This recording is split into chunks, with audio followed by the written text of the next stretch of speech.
नमस्कार मित्रांनो, अन्नपूर्णा किचनमध्ये तुमचे खूप खूप स्वागत. मैत्रिणींनो, आज आपण बेकरी स्टाईल नान कटाईची बिस्किटं घरच्या घरी बनवणार आहोत. अर्धी वाटी तूप घेतलेलं आहे आणि हे 15 मिनिटं फ्रीजमध्ये ठेवलेलं होतं सेट होण्यासाठी. आता या ठिकाणी हे व्यवस्थित सेट झालेलं आहे. याच्यामध्ये वेलची आणि साखर एकदम बारीक करून अर्धी वाटी साखर याच्यामध्ये घालत आहे आणि हे जे मिश्रण आहे ते एकसारखं फेटून घेणार आहे.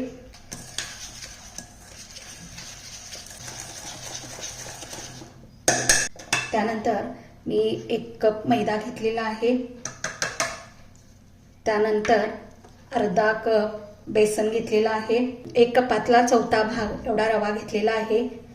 रवा जर मोठा असेल तर थोडासा मिक्सरला या ठिकाणी बारीक करून घ्यायचा आहे. त्यानंतर 1 छोटा चमचा बेकिंग सोडा घेतलेला आहे आणि 1 छोटा चमचा बेकिंग पावडर घेतलेली आहे. आता या ठिकाणी हे सर्व मिश्रण मिक्स करून या ठिकाणी चाळणीला आपल्याला या साखर आणि तुपाच्या मिश्रणामध्ये चाळून घ्यायचं आहे. आता हे सर्व मिश्रण एकजीव करायचं आहे आपल्याला याच्यामध्ये. त्याला मी हाताने मिक्स करून घेणार आहे, म्हणजे सर्व जिन्नस एकमेकांना लागले जातात.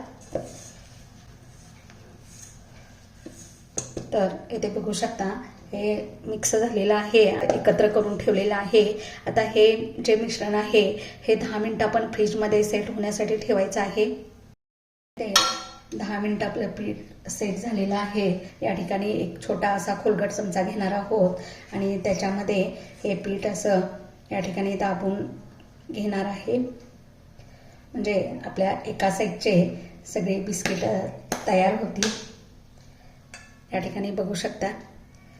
तर इथे अशी बिस्किट तयार झालेली आहेत. याला वरून असा पिस्ता किंवा तुमच्याकडे जे या ठिकाणी ड्रायफ्रूट्स अवेलेबल असेल ते या ठिकाणी चिटकवायचं आहे त्याला.